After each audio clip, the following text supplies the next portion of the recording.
Hello बच्चों, आज हम अपना नेक्स्ट चैप्टर स्टार्ट करते हैं, force and laws of motion. तो बेसिकली फोर्स है क्या? फोर्स इज ए पुश और pull which is use to change the shape, size, direction of any object.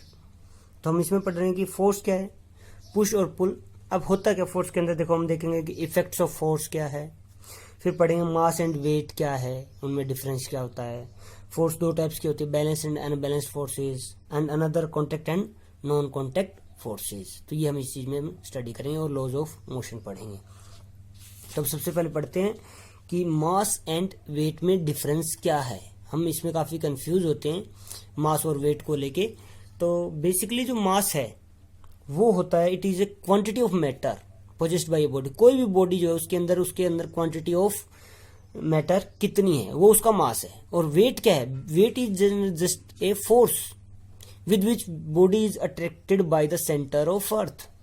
अब कोई भी कोई भी ऑब्जेक्ट है, उसको जो अपनी अर्थ है वो अट्रैक्ट करती है अपनी तरफ, जिस फोर्स से वो अट्रैक्ट करती है वो होती है उसका वो वेट है। और उसको मास को हम डिनोट करते हैं एम से, और वेट को डिनोट करते हैं डब्ल्यू से। W equals to M into G. G क्या होता है? Acceleration due to gravity. अब mass is a constant quantity. Mass हमेशा सेम रहता है, मास कभी चेंज नहीं होता है।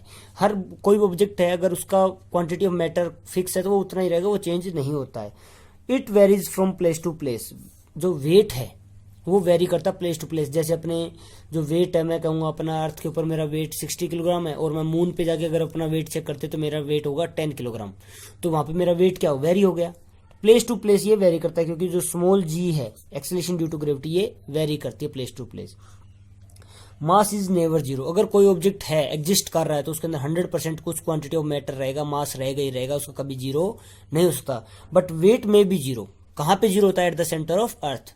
वेट जीरो होता है जहां पे सेंटर ऑफ अर्थ जीरो है, क्योंकि सेंटर ऑफ अर्थ के ऊपर जी इक्वल्स टू क्या हो जाता है? ए के इक्वल आके हो जाता है सेंटर में, जी इक्वल्स टू जीरो कर दूं अपने पास। तो unit of mass is kilogram. जो मास है उसको लेते हैं किलोग्राम में, और जो यूनिट ऑफ वेट है, वेट क्या? फोर्स है, फोर्स की यूनिट क्या होती है? न्यूटन। एन से डिनोट करते हैं। मास is a scalar quantity. Scalar means इसकी कोई डायरेक्शन नहीं होती। अब क्वांटिटी ऑफ मैटर है तो है, उसमें क्या है? उसमें कोई डायरेक्शन नहीं है। But weight is a vector quantity. Weight में डायरेक्शन है। क्यों? वेट में जो फोर्स लगती है वो हमेशा अर्थ के सेंटर की तरफ लगती है, यानी कि उसकी एक डायरेक्शन है। किसकी तरफ? अर्थ के सेंटर की तरफ। तो वो क्या होती है? एक वेक्टर क्वांटिटी। और जो मेजर करते हैं मास को, हम बीम बैलेंस से मेजर करते हैं, और जो वेट है उसको मेजर करते हैं स्प्रिंग बैलेंस की हेल्प से। तो ये थे अपने पास कुछ difference between mass and weight. अब बात कर रहे हैं फोर्सेज में, बैलेंस एंड अनबैलेंस्ड फोर्सेज। अब मान लो अपने पास ये पेन रखा है मैंने, मैं इस पेन को इस फोर्स पे और इस साइड लेफ्ट और राइट दोनों सेम फोर्स ऐसे एक दूसरे की तरफ मैं खींच रहा हूं, देखो। तो क्या ये पेन हिल रहा है? नहीं। इट मीन मैंने इस पे फोर्स लगाई इस डायरेक्शन में, और इस हाथ से फोर्स लगाई इस डायरेक्शन में। मैंने दो फोर्स लगाई, इक्वल एंड अपोजिट फोर्स लगाई अपोजिट डायरेक्शन में। तो ये पेन जहां पे था उसी भी अपने स्टेट में, स्टेट मीन्स आइदर रेस्ट या मोशन में। तो ये रेस्ट पे कब है? जब इस पे इक्वल एंड अपोजिट फोर्स लगी, तो ये रेस्ट पे खड़ा है। या एक कांस्टेंट स्पीड से चल रहा है, तो उस पर अगर इक्वल एंड अपोजिट फोर्स लगे तो हमेशा कांस्टेंट स्पीड से ही चलेगा। तो बैलेंस्ड फोर्स क्या होगा? When two forces of equal magnitude are acting in opposite direction on an object, then the object continue its state of rest और यूनिफॉर्म मोशन। या तो जो रेस्ट में था तो हमेशा रेस्ट पे रहेगा, या यूनिफॉर्म मोशन में तो हमेशा यूनिफॉर्म मोशन में रहेगा, स्ट्रेट लाइन में। तो उसको बोलते हैं बैलेंस्ड फोर्स, जो एक दूसरे को बैलेंस कर रही है, एक दूसरे को बैलेंस कर रही है। नेक्स्ट आती है अनबैलेंस्ड फोर्स। अब इसमें जो मैग्नीट्यूड है वो अलग होगा। सेम इसी का एग्जांपल लेते हैं, मैंने इसको इधर फोर्स ली, अब मैंने ये वाली फोर्स, राइट साइड वाली फोर्स को बढ़ा दिया तो ये पेन मेरी तरफ चल पड़ेगा। अब मैंने लेफ्ट वाली को अगर बढ़ा दिया तो लेफ्ट अपनी तरफ खींच के ले जाएगा। तो सेम है, जब two unequal magnitude are acting in opposite direction on an object, then object moves in the direction of larger force. ये ऑब्जेक्ट है, ये ऑब्जेक्ट अपने पास कुछ भी ऑब्जेक्ट है, वो ऑब्जेक्ट, इसके ऊपर इधर फोर्स लग रही है, एक इधर फोर्स लग रही है। अगर ये फोर्स 5 न्यूटन है, ये फोर्स 5 न्यूटन है, तो ये कहीं नहीं रहेगा, जहां पे रखा ये वहीं पे पड़ा रहेगा। ठीक है, ये हिलेगा नहीं। फिर मैंने क्या है, इसी ऑब्जेक्ट के ऊपर इस साइड फोर्स लगा दी 10 न्यूटन, और इस साइड ऑलरेडी फोर्स 5 न्यूटन ही है। अब ज्यादा फोर्स कौन सी है? 10 न्यूटन वाली। तो ये ऑब्जेक्ट इसकी तरफ चलना स्टार्ट हो जाएगा, इसकी तरफ, इसमें क्या आ जाएगा? मोशन आ जाएगा। किसकी तरफ मोशन मूव करेगा? ये लार्जर फोर्स की तरफ।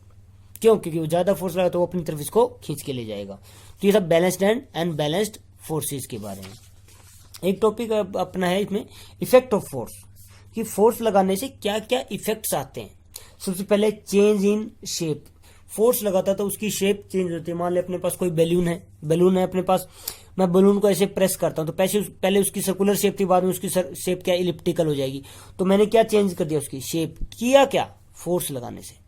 फोर्स लगाने से मैं किसी भी ऑब्जेक्ट की क्या चेंज कर सकता हूँ, शेप को चेंज कर सकता हूँ। इफेक्ट है उसका, शेप चेंज हो सकती है, सबकी नहीं है, लेकिन जो उसका इफेक्ट आएगा वो क्या कर सकता है, shape change. Next size change कर सकता है।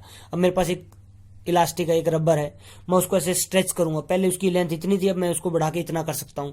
तो मैंने उसकी क्या चेंज कर दी, साइज, मैंने उसकी लेंथ चेंज कर दी, उसका साइज चेंज कर दिया, किसकी हेल्प से, फोर्स की हेल्प से।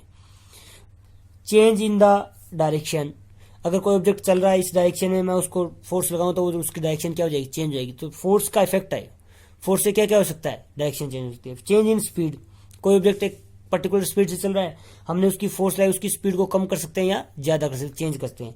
चेंज इन स्टेट, रेस्ट और मोशन, अगर कोई रेस्ट पे है तो मैं उसको चला सकता हूं, अगर कोई मोशन में है तो मैं उसको रेस्ट पे ला सकता हूँ, रोक सकता हूं। तो अब मैं फोर्स को कैसे डिफाइन करें, फोर्स इज ए पुश और पुल with which we can change shape, size, direction, speed and state of any object। ये चीजें मैं किसकी हेल्प से, फोर्स की हेल्प से मैं चेंज कर सकता हूं।